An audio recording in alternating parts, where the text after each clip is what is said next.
Easy, tribe. So Bronx has a tip for you when sequencing something on the MIDI controller, bass, drums, leads. What are you saying, Bronx? Slow it down. Yeah, good idea.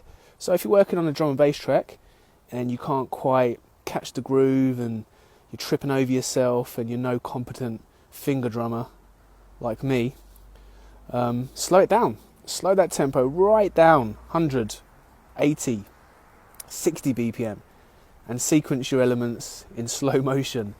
And you can still get the best of both worlds. So you get that performance element, which is always a good thing, and you can keep up.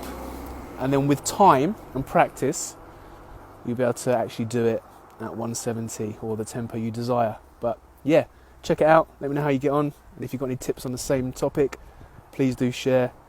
Have a good weekend. Educationandbass.online. Peace.